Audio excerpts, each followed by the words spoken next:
দেশভাগের সময় ওপার বাংলা থেকে লক্ষ লক্ষ শরণার্থীর সঙ্গে শিয়ালদা স্টেশনে পৌঁছেছিলেন যোগেশ দত্তের পরিবার। কিন্তু এখানে এসেও দুর্ভাগ্য তাদের পিছু ছাড়েনি। অল্প সময় তিনি বাবা মাকে হারান। শুরু হয় দুঃখ দুর্দশার জীবন। তবে কখনো হাল ছাড়েননি তিনি। নিজেই মূকাভিনয় শিখলেন, নিজেকে প্রতিষ্ঠিত করলেন ক্রমশ। অশীতিপর এই শিল্পীর সঙ্গে সাক্ষাৎকারে উঠে এল যোগেশ দত্তের জীবনযুদ্ধের কথা।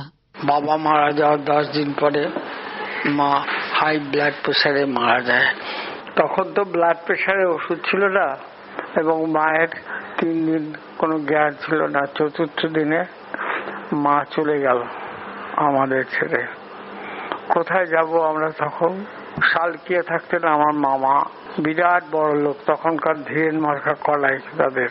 সে মামা বাড়ি এসে দেখে অন্যরকম ব্যাপার। সেই গাড়ি চলছে, কেউ হাঁটছে না। তারপরে দ্বিতীয় কথা, সে ম্যানেজার আছে, সে বাজার করে দেয়, লোক আছে সে অন্য কাজ করে দেয়। শুধু তাই না, মামা বাড়িতে ফুটফল বাস খাটতে খাটতে সময় চলে যেত।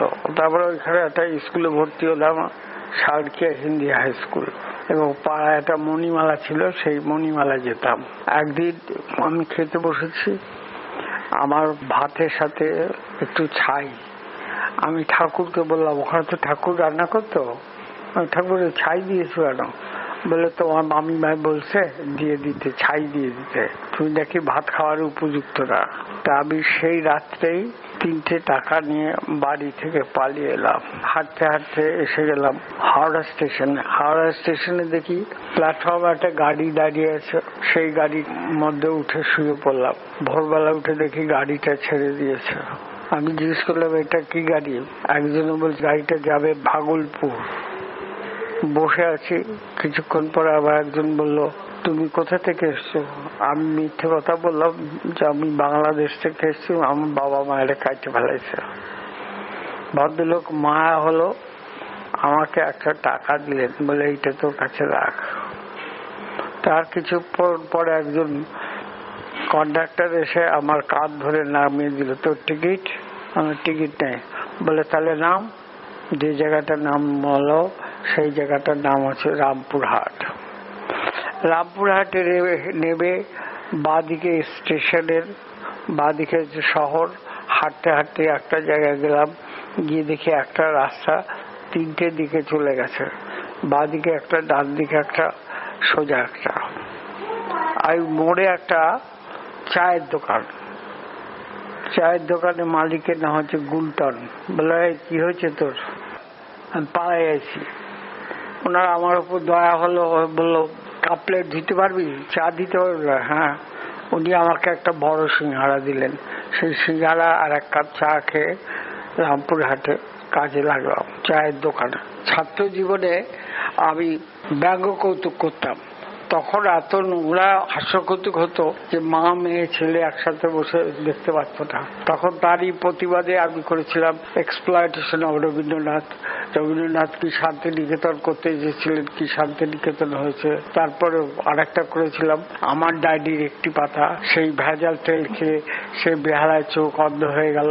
সেই ছেলেটি প্রশ্ন রাখে যে আমি দেশের কাছে তোমাদের কাছে কি অন্যায় করেছি যে তেল খেয়ে আমার এই অবস্থা হলো। ছোটবেলা মণিমেলা করতাম, সেই থেকে আবার কিরকম একটা ছিল। একদিন এমনি সব জায়গায় কমিক করতে যেতাম, সারা রাত বসে থাকতাম, কোনো আর্টিস্ট না এলে আমায় সুযোগ দেবে। সে অনুষ্ঠানের শেষে যখন আমার সুযোগ হলো না, আমাকে একটু আলুর দম আর লুচি দিল, তাই খেয়ে বাড়িতে চলে আসতাম। এই করতে করতে একদিন ভানুদা বলল, ভানু ব্যানার্জি বলে তুই তো ভালোই করস, কিন্তু পয়সা লোভী, নাহলে তোরা কেউ আদর দিব না। আমি একদিন দুপুরবেলা বসে আছি, এমনি প্রাইভেট বাড়িতে পড়তাম একা একা।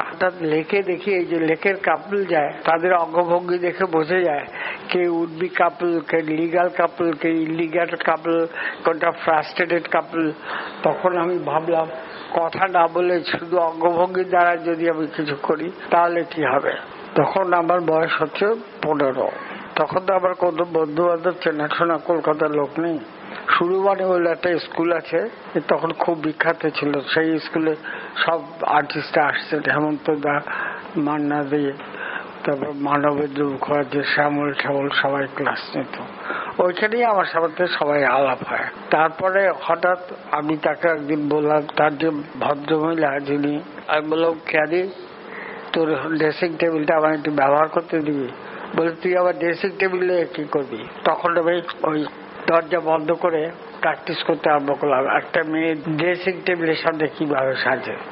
এই কয়েকদিন প্র্যাকটিস করে ওকে বললাম আমি একটা নির্বাক কৌতুক করেছি, দেখতো একটা মেয়ে ড্রেসিং টেবিলের সামনে কি করে। সে দেখে বললো মেয়েরা তোকে মারবে, ভালোই করছিস, আরো ভালো করে প্র্যাকটিস কর। একদিন একটা ফাংশনে গেলাম, গিয়ে বললাম আপনাদের ব্যঙ্গ কৌতুক দেখাবার আগে একটা নির্বাক কৌতুক আমি করেছি কথা না বলে, এটা দেখুন কি ভালো লাগে। তখন বালসারা সবে কলকাতায় এসেছি, খুব নাম। আমি বললাম বালসারাও নতুন, আপনি আমার সাথে একটু বাজিয়ে দেবেন, আমি একটা নির্বাক কৌতুক করবো কথা না বলে, লোক হাসাবার চেষ্টা করবো। বললো ঠিক আছে বেটা কর। তো আমি এমনি জামা কাপড় পরে একটা টুলে বসে দেখালাম দেখুন একটা মেয়ে ড্রেসিং টেবিলের সামনে কি করে। সে দেখি লোকে খুব দিল, সেই জন্ম নিল নির্বাক কৌতুক।